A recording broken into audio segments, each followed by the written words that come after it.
Mes très chers amis, Shabbat Shalom Mevorach, on est par Shat Lech Lecha, 5786, Bedaber Israël Chaviv, Miranala.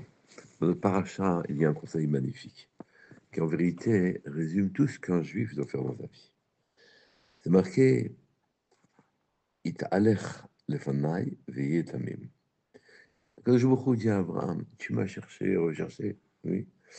Et aujourd'hui, je vais te donner un conseil. Va devant moi et sois intègre. Les mots ne reflètent pas un sens bien défini, un sens clair.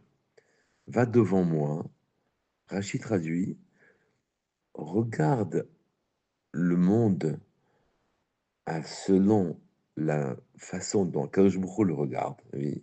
Fais les mitzvot, rentre dans ce monde de mitzvot. Italech lefanai, va devant moi. Étudie, non pas selon ton sechel, le monde, étudie la mitzvah qui va te dire le vrai monde. Italech lefanai. Vehi etamim, et le Midrash dit, Vehi etamim, alors tu seras parfait. Et juste après suit, Ve'etna beriti beinu beinecha, et je donnerai une alliance, je mettrai une alliance entre toi et moi. Plus loin, la paracha dit, Zot beriti asher tishmeru beini ou beinechem. Voilà l'alliance que vous garderez entre toi et moi. Himol lachem kol zachar, fais la brit mila, enlève la orla, la peau qui se trouve sur l'organe de reproduction, oui, et de chaque mâle. Quel rapport y a-t-il entre être tamim, c'est-à-dire être profondément proche d'Hachem, totalement proche d'Hachem, et le fait qu'effectivement on a enlevé cette peau? Tournos Rufus Aracha avait demandé à Rabbi Akiva qu'est-ce qui est mieux, les actes de l'homme ou les créations d'Hachem? Et Rabbi Akiva, sans hésiter, avait dit les actes de l'homme, car ils sont complets. Regarde le blé, oui, on ne peut s'en rassasier, faire du pain, qu'après l'avoir piétiné et séparer la peau du grain, ensuite l'avoir moulu, l'avoir sassé, l'avoir cuit. Et donc, tu vois que le pain est meilleur pour se rassasier à l'homme que ne l'est le grain de blé. Mais alors, se pose la question, mais pourquoi Kadosh Baruch Hu a-t-il créé le grain de blé? Il lui mieux valu qu'il nous donne directement le pain. Pourquoi l'homme a-t-il été créé avec une peau à retirer? Il lui mieux valu qu'il nous donne, qu'il nous fasse tel qu'on doit être définitivement. C'est qu'en vérité, l'homme doit participer au monde, à son amélioration. Mais il ne peut pas le faire selon sa volonté et sa compréhension naturelle. Il ne peut le faire qu'en s'attachant au mitzvot. Et là, il va rencontrer Hachem. Je reprends.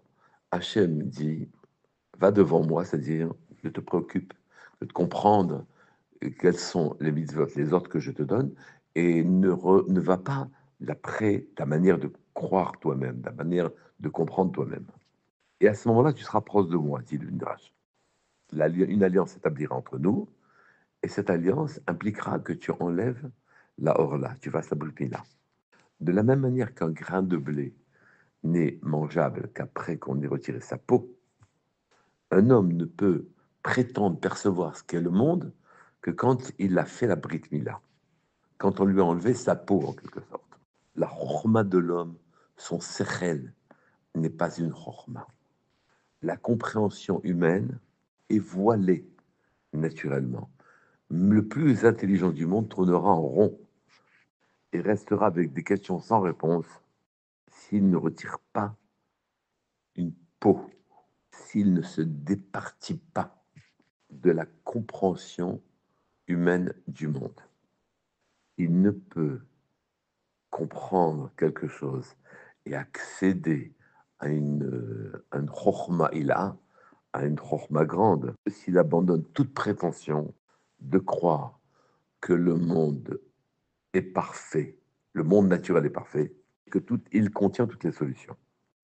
Ce n'est qu'en faisant la mitzvah qu'Hachem t'a donnée et en t'appliquant à écarter toute matérialité dans ta compréhension, en acceptant d'aller vers l'inconnu total, que tu perdras ta dimension humaine. Ta peau est un écran qui t'empêche de voir la lumière vraie. Pour atteindre la clarté, il faut enlever l'écran physique, la mila, la brute mila, et l'écran moral. Va vivre l'aventure de l'inconnu, oui, celle qui te laisse devant, qui te fait accepter de penser que toute vérité est dans la mitzvah.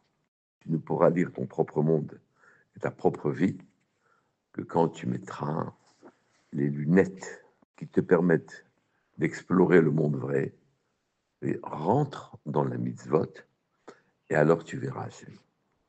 Shabbat shalom.